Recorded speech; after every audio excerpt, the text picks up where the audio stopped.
So you think you want to be a nature conservation officer? It sounds awesome, right? Protecting the environment, working with nature. It's definitely rewarding, but it's not always glamorous. I bet. That's why we're doing this deep dive. You sent over some RoleCatcher guides, so let's use those to find out what this job really entails. Sounds good. Okay, so the first thing I'm seeing is that it's way more than just protecting nature. Yeah, nature conservation officer. visit. It's a mouthful, right? It makes it sound a bit bureaucratic. Yeah, a little, but this guide describes it as being on the front lines of conservation, balancing the needs of people and the planet. Exactly. It's about finding ways for both to thrive, which, as you can imagine, gets complicated. For sure. And speaking of complicated, the guide mentions managing species, habitats, and communities. That's a lot. It is. It's a very dynamic role. One day you might be restoring a wetland.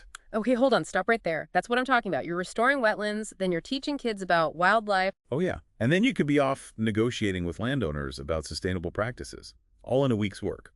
Wow, so you're like a park ranger, a teacher, and a diplomat all rolled into one. That's a pretty accurate way to put it. No wonder this RoleCatcher guide highlights active listening and speaking alongside environmental knowledge. You have to communicate complex information clearly to a lot of different people. And sometimes those conversations can be, well, let's just say they require some diplomacy. I bet. Especially with those conflicts between conservation goals and economic interests the guide mentions. Okay, so we've got the communication skills down, but hold on. The guide also mentions things like GIS software and drones. I thought we were talking about nature, not high-tech gadgets. Oh yeah, technology is a huge GE part of the job these days. Drones can be used to monitor wildlife populations. GIS helps analyze environmental impact. Wow, so you need to be comfortable with tech, too. Absolutely. It's becoming increasingly important to be able to bridge the gap between traditional ecological knowledge and cutting-edge technology. That's fascinating. So it's not just for people who love the great outdoors, huh? Definitely not. It requires a diverse skill set, that's for sure. Okay, you've convinced me. This job is way more than meets the eye. But how do you even become a nature conservation officer? What kind of background do you need? Well, a strong educational foundation is definitely important. So a good education in what exactly? Does everyone in this field have a degree in, like, environmental science or something? Environmental science is definitely a common one. And the guide also mentions conservation biology, even forestry. They all kind of offer a slightly different perspective. I can see that. But this guide also stresses hands-on experience. It even says it a few times, volunteering, internships. Yeah, for sure. You wouldn't want someone managing a whole ecosystem if all you'd ever done was read about it, right? True. Getting that real-world experience is huge for both learning the practical stuff and showing you're really passionate. Okay, I'm with you. So you've got the degree, you've volunteered, maybe even had an internship or two. What's next? What does actually moving up the ladder in this field look like?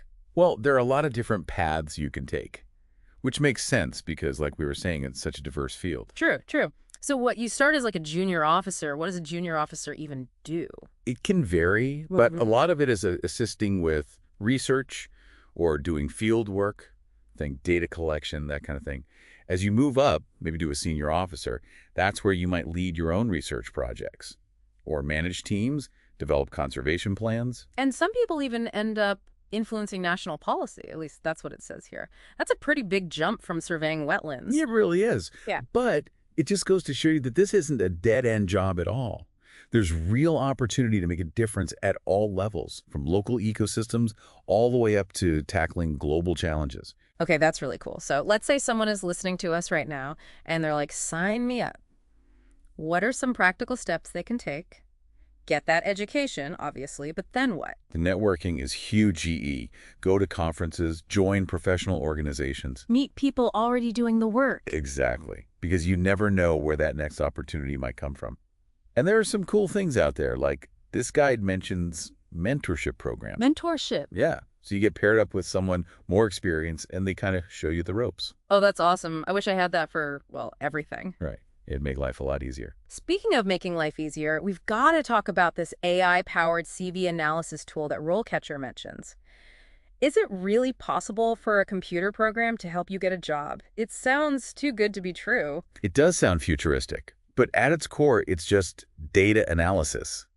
These tools scan job descriptions, figure out the keywords, and then look at your CV to see how well it matches up. So it's like a digital assistant helping you tailor your application to make the biggest impact. Exactly. And in a competitive job market like this one, every little bit helps.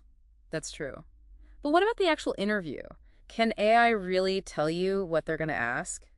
Well, maybe not exactly what they'll ask, but it can get pretty close. How does that even work? They take all this data, we're talking tons of interview transcripts, company profiles, you name it, and they use it to find patterns. So they can anticipate the types of questions that are likely to come up based on the specific role and organization. So it's not about memorizing answers. It's about understanding the themes, the kinds of things they're looking for, and then being prepared to talk about your experience in a way that resonates with them. You got it. Which brings us right back to those communication skills we keep talking about. Hmm. Being able to articulate your passion, your experience, why you're the right fit that's goal. It really is amazing what they can do with data these days. But, it's not just about algorithms and keywords, is it? There's a human element to all of this, too. This RoleCatcher guide is full of stories about nature conservation officers connecting with people, building relationships. Absolutely. Remember how we were talking about them being bridge builders? Yeah. Connecting science and policy, yeah, but also connecting with individuals, communities. Yeah. It's all connected. Yeah. Like that one story in here, the nature conservation officer working in Indonesia trying to protect orangutan habitat. Oh, right, yeah, where deforestation was a huge problem. Exactly. And I was so struck by how they didn't just come in with data and lectures. They really took the time to understand the community's needs. Which is so important, because just telling people to stop cutting down trees, that doesn't really work if their livelihood depends on it. Exactly. But in this case, they helped the community develop an ecotourism program instead, which is brilliant. They trained locals to be guides, built eco-lodges. They turn a conflict into a win-win. Protecting the orangutans, A&D, creating new economic opportunities. Exactly. And that's what's so inspiring about this field. It's not just about protecting nature for nature's sake, although that's obviously important. It's about recognizing that we're all connected, that our own survival depends on healthy ecosystems. Couldn't have said it better myself. And the more we learn about climate change, biodiversity loss, it just makes that message even more urgent. Definitely. So for anyone listening who wants to be a part of that, who wants a career that's about more than just a paycheck, this could be it. Absolutely. It's not always easy, definitely long hours sometimes, but it's incredibly fulfilling. And who knows, maybe you'll even end up influencing national policy like we were talking about earlier. Yeah, From protecting a local park to shaping environmental laws for the whole country, that's pretty incredible. it is. And with the right skills, the dedication, and of course the passion. You can make a real difference. Well, we've covered a lot of ground in this deep dive. We have. Yeah. From the nitty-gritty of the job to the bigger picture of global impact.